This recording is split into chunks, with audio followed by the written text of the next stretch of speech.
What up, y'all? It's Chris here to give my show Shane Mosley versus Antonio Margarito afterthoughts. So, first off, I was wrong on my prediction. I, along with a lot of others, picked Antonio Margarito. I picked him by decision. I had a lot of people trying to, well, not a lot of people, but I had some people saying they thought Margarito may be able to stop Shane. I didn't believe that would happen, but I definitely saw that as more likely of a possibility than what actually ensued in this fight. Wow. To say I'm surprised would be an understatement. Now, don't get me wrong, I'm not like Jim Lampley.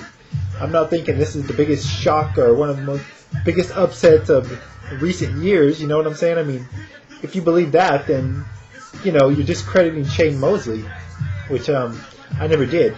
I actually thought Margarito was going to win because, I mean, based off the fact mostly of their each of their previous performances. You know, Margarito looked good in destroying Cotto, a guy that Mosley had lost to previously. And Shane didn't look so good, although he did KO Mayorga, he didn't look so good in that fight.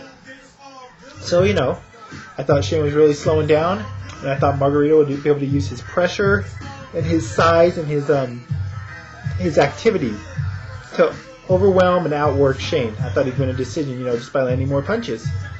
Yeah, obviously that's not what happened. You know, like I said in another video, I forgot which fight it was. You know, to be able to do that, you need to land punches, and Shane had a very effective game plan, to say the least. Now, first thing I noticed in the fight, as soon as it started round one, I said to the person I was watching the fight with, I said, wow, Margarito looks really slow.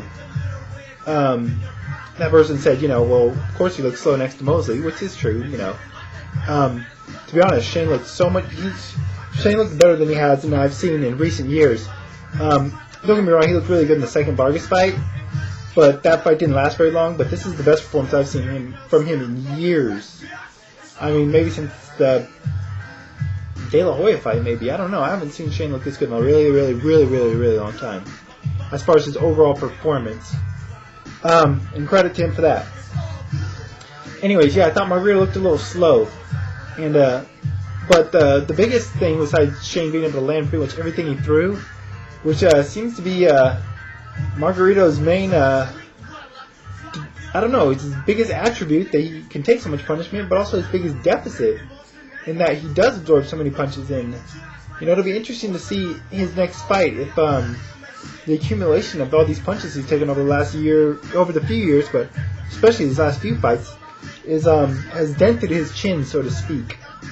I'm very interested in seeing that.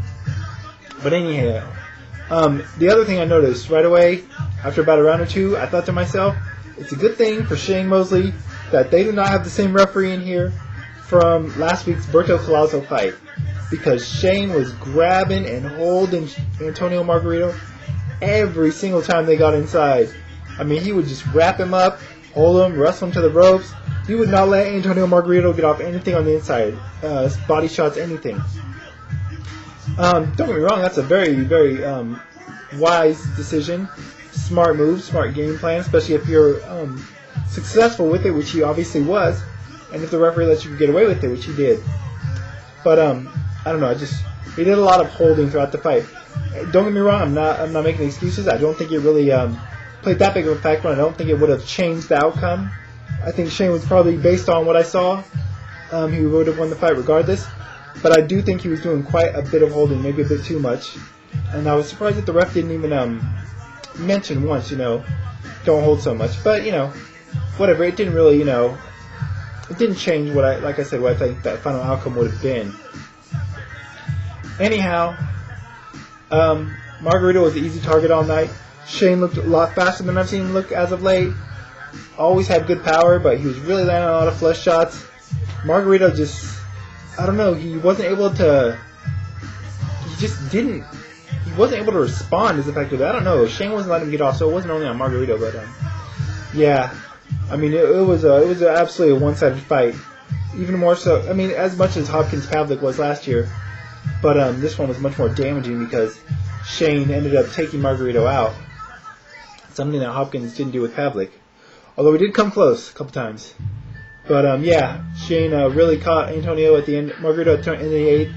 Knocked him down. To to be honest, I was surprised that Margarito's corner let him come out for the 9th. I heard them say, no, they asked him if he was okay. He said yes. They said, no, you're not. But you could kind of hear through the interpreter him say, no, please let me come out.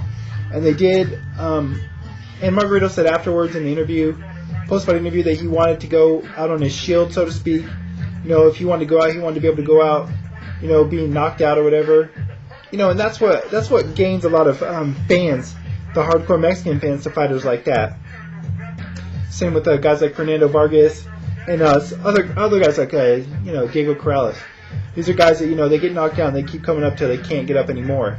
And the hardcore Mexican fan really like that. They really like that the guy's willing to, you know, go out on his ass, you know, and give his all in the ring, you know, till he has no more left to give.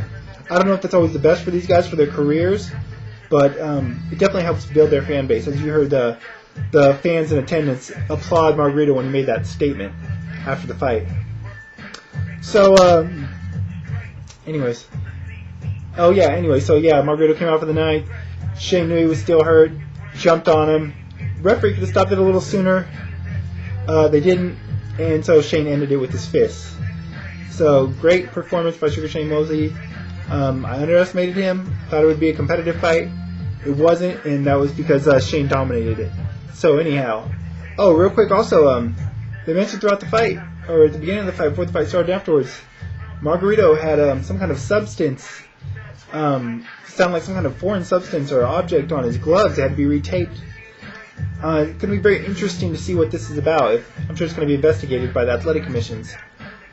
I'm not going to lie, I'm a Margarito fan. I've mentioned it before on here. And if that is the case and it was used as a type of object, you know, to incur further damage, then I definitely think he should be fined and suspended heavily. I don't care who you are, if I'm a fan of you or not. I don't respect anyone that would try something of that, whether it was him or his trainers, or if it wasn't. I don't know. I'm really interested to see what comes out of any investigation in regards to this. Because I know if Shane would have done it, people would have came down on him hard after the whole steroid scandal and whatnot. So anyhow, what next for these guys? I think Margarito shouldn't fight Cotto right away. I think he should get a tune-up. Like I said, I'm really curious to see how he looks in his next fight. Took a lot of hard punches in the second Shinron fight, the Cotto fight, and of course this fight. So I think he needs a tune-up fight or a warm-up fight or against a lesser opponent to see how he looks. You know, like I said, Fernando Vargas was never the same after the Trinidad fight. Corrales was never the same after the first Castillo fight. And I'm curious to see if Margarito really, that Cotto fight really took something out of him. And if it did, this fight definitely did. As for Shane, I'd like to see him fight Paul Williams.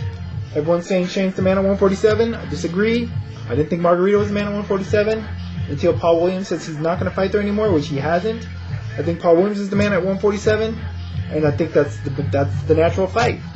Paul Williams versus Shane Mosley. Winner is the man at 147. Great fight. I'd love to see it happen.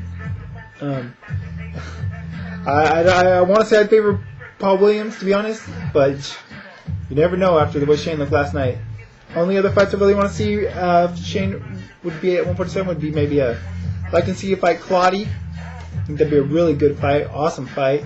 I don't think he's going to take it though. Shane said after the fight he wants big fights, mega fights.